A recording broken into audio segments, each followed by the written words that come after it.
बिस्मिल्लाहिर्रहमानिर्रहीम अस्सलाम वालेकुम डियर व्यूवर्स। अगर आपने ओवरऑल पाकिस्तान से पाकिस्तान एयरफोर्स में एयरमैन में जिस भी पोस्ट का आपने टेस्ट देना है तो ये वीडियो आपके लिए बहुत ही ज़्यादा इंपॉर्टेंट है, क्योंकि इस वीडियो में सारे के सारे एक्सपीरियंस मोस्टली जो रिपीटेड क्वेश्चन है इस वीडियो में फुल तफसील और डिटेल के साथ डिस्कस होने जा रहे हैं। काफ़ी इंपॉर्टेंट वीडियो, काफ़ी आप लोग इंशाल्लाह फ़ायदा होगा इसी वीडियो से। तो वीडियो का बाकायदा आगाज़ करते हैं। डियर व्यूअर्स, इस वीडियो में सारे के सारे क्वेश्चन एक्सपीरियंस रिपीटेड क्वेश्चन, कोई भी एक ऐसा क्वेश्चन नहीं जो कि एक्सपीरियंस ना हो। तो आपके टेस्ट में एमसीक्यू टाइप आपका टेस्ट होता है, तो जो भी ऑप्शन राइट होगा उसको आपने माउस के जरिए टिक करना होता है। तो इस वीडियो में सिर्फ आप लोगों को जवाब ही बताया जाएगा। तो ये वीडियो इस तरह एडिट की गई है कि इसमें जो ऑप्शन नहीं रखे गए, तो इसके लिए मैं माजरत करता हूं। तो हर एक क्वेश्चन को आप लोगों ने अच्छी तरह याद करना है ताकि आपके टेस्ट में जो भी क्वेश्चन है तो इजीली आप आसानी से हल कर सके। नेक्स्ट क्वेश्चन पर जल्दी से जाए क्योंकि आपका टाइम बहुत कम होता है। तो क्वेश्चन नंबर 1 है ऑपोजिट ऑफ सेरेमोनियल। तो इसका मतलब होता है रस्मात के साथ यानी असूल पसंद कवानीन पर चलने वाला, और इसका जो ऑपोजिट है वो है इनफॉर्मल। इसका मतलब है खिलाफ दस्तूर, मतलब है कि उसको किसी भी चीज़ की इतनी फिक्र ना हो। तो सेरेमोनियल का जो ऑपोजिट है वो है informal. Next question, he is playing cricket, find verb. यानी इस क्वेश्चन में हमें ये बताना है कि ही इज प्लेइंग क्रिकेट, इसमें वर्ब कौन सा है। ही इज प्लेइंग क्रिकेट, तो इसका राइट आंसर बनता है इसमें है प्लेइंग। प्लेइंग जो है ये वर्ब है। तो next question, she keeps the bird change the passive voice. यानी ये एक सेंटेंस है, इसको पैसिव वॉइस में तब्दील करना है। She keeps the bird. तो देखिए इससे पहले एक मैंने वीडियो बिल्कुल कंसेप्ट वाइज बनाई हुई है, उसी एक वीडियो से आप लोगों का कंसेप्ट 100% क्लियर हो सकता है। अगर आप लोगों ने वीडियो नहीं देखी तो देखिए, तो या आप लोगों को फिर आपका कंसेप्ट क्लियर होगा। तो इसमें 3-4 चीज़ें होती हैं जो याद करने वाली हैं, तो एक्टिव एंड पैसिव वॉइस हमेशा हमेशा के लिए आ जाती हैं। तो इस वीडियो की डिस्क्रिप्शन में इस वीडियो का लिंक मौजूद है, तो उनमें से हर एक तरह की आप लोग वीडियो मिल जाएगी। इंटेलिजेंस, वर्बल, नॉन वर्बल, इसके अलावा फिजिक्स, मैथ, हर तरह की क्वेश्चन की वीडियो आप लोगों को मिल जाएंगी। तो उसमें इंग्लिश की भी, एक्टिव एंड पैसिव वॉइस की और डायरेक्ट इंडायरेक्ट की वीडियोस भी मौजूद है। तो इस क्वेश्चन को हल करना बहुत ही ईजी है। इसमें 3-4 चीज़ें याद रखें। सब्जेक्ट को ऑब्जेक्ट में करना होता है, इसमें थर्ड फॉर्म यूज़ होती है, बाय का यूज़ करना होता है।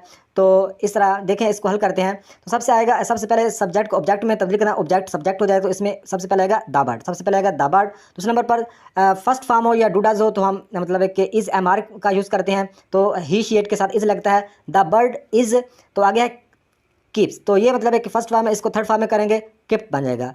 द बर्ड इज किप्ट, आगे बाय लगना है, बाय आ जाएगा। तो आगे जो शी है ये मतलब सब्जेक्ट है, ये ऑब्जेक्ट में जाके हरा हो जाएगी। तो क्या इसका पूरा क्या बनेगा, the bird is kept bye हर। तो नेक्स्ट क्वेश्चन है, ये भी एक्टिव वॉइस है, ये भी क्वेश्चन आ चुका है। ही ड्रिंक्स द वाटर, तो ये एक्टिव वॉइस है, इसको पैसिव वॉइस में तब्दील करना, तो इसको भी हम इजीली कर सकते हैं। सबसे पहले क्या आएगा, सब्जेक्ट को ऑब्जेक्ट, ऑब्जेक्ट को सब्जेक्ट। तो ऑब्जेक्ट को हम सब्जेक्ट करेंगे तो द वाटर आ जाएगा। तो ही शी इट के साथ इज आएगा। यानी फर्स्ट फॉर्म हो या डूडास हो, वो रूल मैंने वो पहली वीडियो में बताए हुए हैं, इसलिए आप लोगों को बता रहा हूँ। उसमें ट्रिक मैंने बताई हुई, उसको बहुत ही ईजी मतलब है कि ट्रिक बताई हुई है। 3-4 रूल है, उसको याद करने से एक्टिव एंड पैसिव हमेशा हमेशा के लिए आ जाते हैं। तो सबसे पहले ऑब्जेक्ट सब्जेक्ट हो जाएगा द वाटर, आगे ही शी इट के साथ इज आता है। यानी वर्ब की पहले फर्स्ट फॉर्म हो या डूडास हो उसके साथ इज एम आर आता है, तो ही शी इट के साथ इज आता है। तो द वाटर इज, आगे मतलब है कि ड्रिंक्स ये फर्स्ट फॉर्म, तो ये इसकी थर्ड फॉर्म यूज करेंगे, ड्रंक्स बन जाएगा।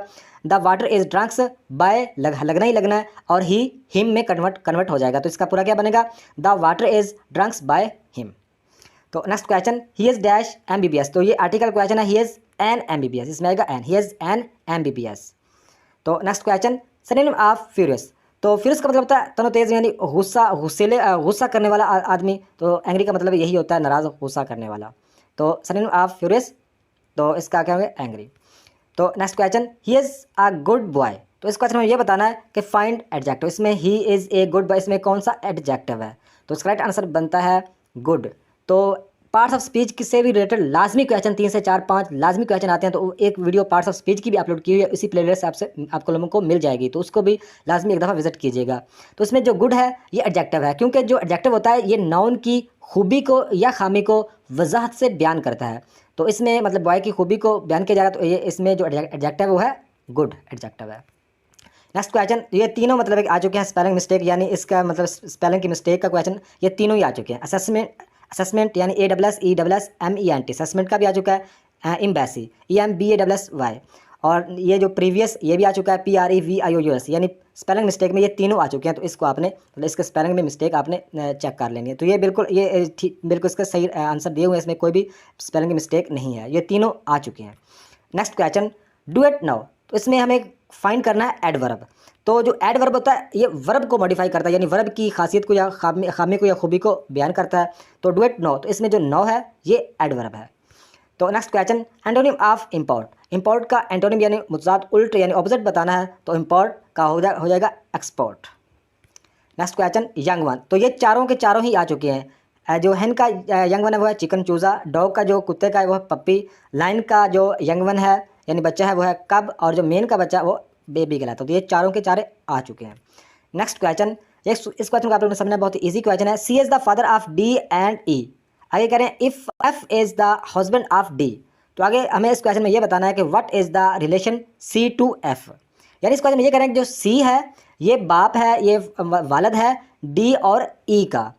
आगे कह रहे हैं कि जो एफ हस्बैंड है, एस एफ यानी मतलब खामद है डी का, तो आगे जो सी टू एफ का आपस में रिश्ता क्या है। तो बहुत ही ईजी है, देखें इसमें जो डी है ये सी का मतलब है कि डी जो है ये सी जो है वो डी का बाप है, तो डी का जो खामद है वो है एफ।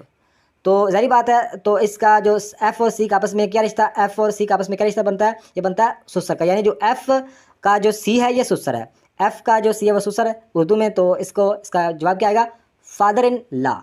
तो उम्मीद है कि इस क्वेश्चन की आप लोगों को समझ आई होगी। थोड़ा सा दोबारा बता देता हूँ कि देखें सी के मतलब है कि डी और ई दोनों मतलब डी और ई दोनों का वालद है सी। तो आगे कह रहे हैं एफ हस्बैंड यानी खावन है डी का, तो सी टू एफ का आपस में रिश्ता बताना है। तो डी क्या है, डी मतलब सी का बेटा है, बेटी है डी, सी का जो बेटी है वो डी, तो डी का जो हस्बैंड है वो है एफ। तो एफ और सी का आपस में क्या रिश्ता होगा, ससुर का होगा। तो इसका राइट आंसर बनता है father in law. Next question, RIC rice is coded 1234 as ECIR का कोड हमें बताना है। तो कोड का क्वेश्चन भी लाजमी आता है, अल्फ़ाबेटिकली का क्वेश्चन भी लाजमी आता है नंबर सीरीज़ के। तो मतलब है कि और भी क्वेश्चन इंशाल्लाह नेक्स्ट वीडियोज़ में डिस्कस करूंगा जो कि एक्सपीरियंस रिपीटेड है। तो देखें कोड का क्वेश्चन इस तरह हल होता है। तो राइस का कोड ये है, तो ECIR का कोड हमें बताना है। तो देखें सबसे पहले हम लिखते हैं RICE, तो इसका कोड कितना है 1234, यानी आर पहले नंबर पर, तो पहले नंबर पर 1 है तो आर का कोड 1 बन गया। तो दूसरे नंबर पे आई है तो दूसरे नंबर पे 2 है तो आई का कोड 2 बन गया। थर्ड नंबर पर 3 है तो यहाँ पे थर्ड नंबर पर सी है तो 3 मतलब कि सी का कोड बन गया। और आगे चौथे नंबर पर डी है तो यहाँ पे ई है तो ई का जो कोड है वो 4 बन गया। ये इसके कोड। अभी हम ECIR के कोड बताने हैं तो इजीली बता पाएंगे। सबसे पहले ई है तो ई का कोड इधर कितना है 4 है तो यहाँ पे 4 लिख देते हैं। आगे सी है तो सी का कोड इधर 3 है तो यहाँ पे 3 लिख देते हैं। आगे आई है तो आई का कोड इधर कितना है 2 है तो यहाँ पे 2 लिख देते हैं। आगे एंड पर आर है तो आर का जो कोड कितना है, आर का कोड 1 है, यानी 4321 इसका राइट आंसर आता है। नेक्स्ट क्वेश्चन, 70% ऑफ 70 यानी जो 70% 70 का कितना है। बहुत इजी, परसेंट का कोई भी क्वेश्चन आता है तो आप सिंपल इस तरह हल करेंगे। तो जो परसेंट है हमेशा 100 से निकलती है, चाहे वो 1000 की निकालनी हो, 5000, 2000, 100, 200, 400 जिसकी भी निकालनी हो, परसेंट हमेशा 100 से निकलती है। तो हम सिंपल इस तरीके से आपने हल करना है, 70% ओवर 100 से निकलती है और ज़रब कर देंगे 70 को। तो ये 0 इस 0 के साथ काट गया, ये 0 इस 0 के साथ काट गया, तो 7 को 7 से ज़रब करेंगे तो जवाब इसका आएगा 49 यानी 49। तो इसका राइट आंसर बनता है 49।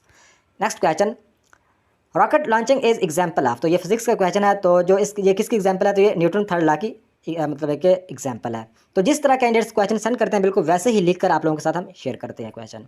तो थोड़ी बहुत स्पेलिंग में मिस्टेक हो जाती है लिखने में, तो जैसे ही कैंडिडेट सेंड करते हैं वैसे ही हम आप लोगों के साथ सेंड करते हैं, इसलिए उसमें मिस्टेक रह जाती है। तो हमारी कोशिश ये होती है कि सही निखालस चीज़ आप लोगों तक पहुँचाई जाए। तो ये क्वेश्चन है न्यूटन सेकंड लॉ। तो जो न्यूटन का सेकंड लॉ वो है F=ma। न्यूटन के बारे में लाजमी 1 या 2 क्वेश्चन, बल्कि 3 क्वेश्चन भी कभी भी किस टेस्ट में आ रहे हैं, 2, 3, 4, 1, 2 लाजमी न्यूटन के रिलेटेड क्वेश्चन आ रहे हैं। तो नेक्स्ट क्वेश्चन है, if velocity is increasing with time then acceleration will be. तो इसका आंसर बनता है positive. If velocity is increasing with time then acceleration will be positive. Next question, thermal conductivity of air is. तो इसका right answer बनता है 0.026 या 0.0257। तो कुछ क्वेश्चन ऐसे होते हैं कैंडिडेट्स को पता नहीं होता, तो वो हमें नेट पर गूगल से सर्च करने पड़ते हैं। तो उसमें मतलब है कि ये दोनों ही मतलब है कि आपने याद रखना है। कोई भी इसमें ऑप्शन में होगा, ये ऊपर स्टेटमेंट हो और नीचे इनमें से कोई भी ऑप्शन में हो तो आप उसको आप टिक करेंगे।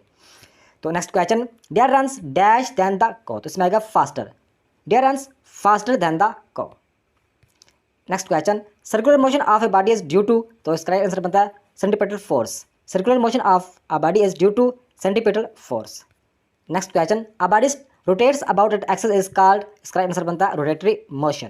A body rotates about its axis is called rotatory motion। Next question, Newton first law is called. तो न्यूटन का जो फर्स्ट लॉ है ये काफ़ी मतलब बड़ा ही ज़्यादा ये क्वेश्चन रिपीट होता है। इसका inertia, Newton first law is called inertia. तो next question, density of mercury is. तो इसका आंसर बनता है 13,600 यानी 13,600। डेंसिटी ऑफ मर्करी इज 13,600।